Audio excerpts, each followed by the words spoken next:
not because I'm an expert at fighting fair, but actually because I'm so terrible at fighting fair. I have fought unfair for, it feels like, most of my marriage. So I'll even start off by telling you just a simple story of when we were young and initially married. Gosh, I'm probably 23, 24. We're at home, we've got kids, just small kids, and somehow we end up into a discussion that seems to be getting more and more heated, trying to eat a plate of spaghetti and watch some sort of sporting activity. And you know, to me at the time it seems like, hey woman, why are you trying to talk to me right now? I'm trying to eat, trying to watch a basketball game or whatever.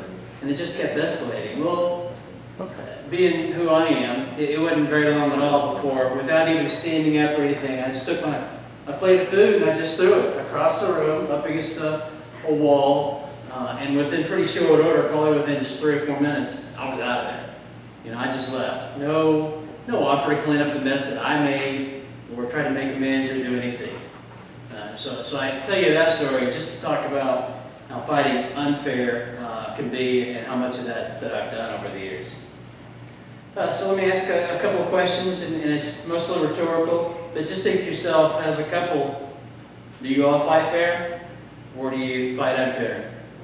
By fighting unfair, I'm talking about, you know, giving little jabs, undercuts, punches below the belt, dirty. Unhealthy couples fight for victory, and I'm going to fit a lot of these categories, and that's one of them. You know, when I used to have disagreements with my wife, I was always just trying to win the particular argument, and I wasn't really trying to come up with a solution. Healthy couples fight for resolution. They're actually trying to find a medium, a happy ground, so that they can move forward. James 1, 19, 20, Scripture says, "Understand this, my dear brothers and sisters. You must all be quick to listen, slow to speak, and slow to get angry. Human anger does not produce the righteousness God desires." So from that, Pastor Craig talks about 3 rules to fighting fair. Stop to listen carefully. Be quick to listen. So an example of that would be in an argument. Repeat back what you hear.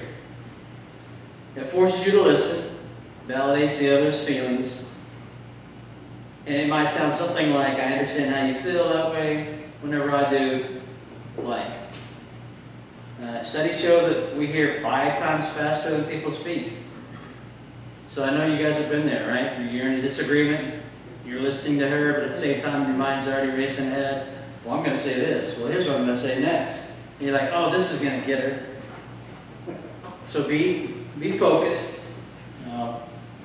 Be in the moment. Don't think about your next low blow. Some words to remember. Stop, look, and listen. So it never fails. It's the most inopportune time when my wife wants to speak to me. Again, I'm engaged in something, whether it's a sporting event on TV or something to that effect, and she wants to talk. Well, what I need to do and what I need to get better at is stop what I'm doing, whether that's turning the game off, closing the book, turning off the laptop. I need to stop what I'm doing. I need to look at her, engage, make eye contact, listen. Those are some things that will make it much easier to have a great marriage and a great relationship.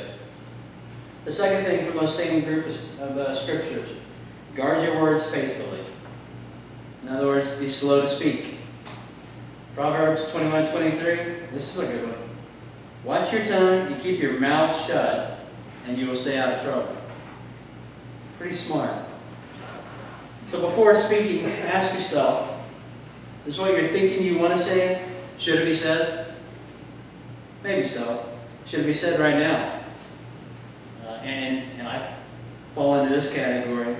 I find myself holding on to things. You know, maybe over the course of a month, there's 2, 3, 5 things that kind of just frustrated me. And so then we get into a heated discussion, and I want to bring it all up. And that's not really what that moment was about. What the moment should have been about is we trying to figure out how to come to a middle ground and find a resolution and move forward from that.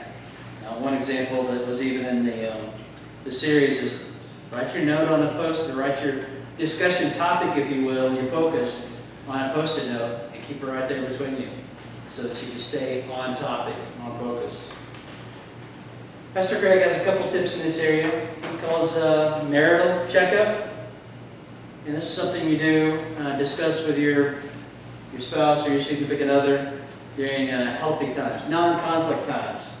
So what he does is he typically will just, after the kids are bed, ask Amy, hey, what are 3 things that I do that really bless you?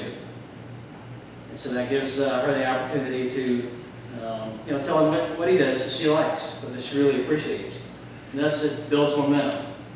So then at that point, I mean, you guys have all seen a dog when you pet it on the head and how happy it gets. We're kind of the same way. That opens the door, allows them to then answer the next question, which is, okay, tell me 3 things that I could do differently or better that could even improve our marriage more or bless you more. And so by doing that, you then gave your spouse, your girlfriend, permission to tell you some things maybe that you could do better, or that you're not doing at all, and that you need to. You're still going to get into arguments, Not everything is fixed all at once. So there's some generic rules that Pastor Craig talks about. To some they may be second nature, but others you may need to hear this. Never call each other names. Never raise your voice. Okay? Now I've already admitted to doing at least one of the first 2 because I'm yelling and throwing food across the room. Never get historical. I think this one was probably geared more towards the women because it feels like whenever we get into a discussion, she's wanting to bring something up from the past that isn't what should be the focus at the moment. Never say never or always.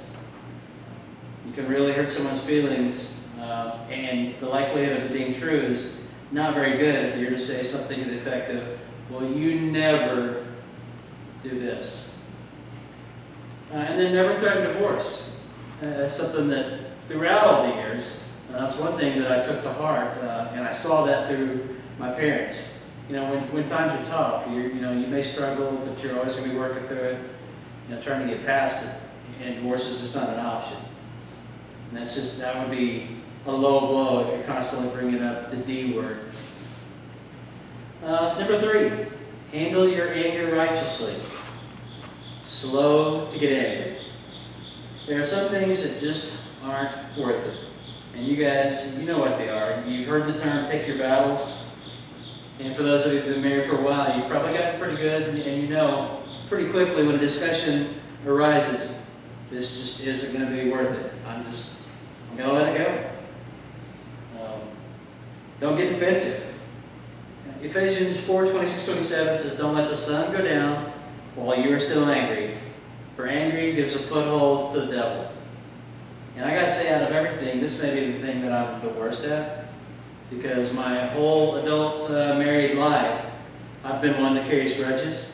And so if we get into a disagreement or dispute, it's always been my nature to just shut down, shut up, not talk about it, leave, just take off in the car, come back, still don't want to talk about it. I'm wounded, and my way of fixing it is just not talk. I don't want to talk about it.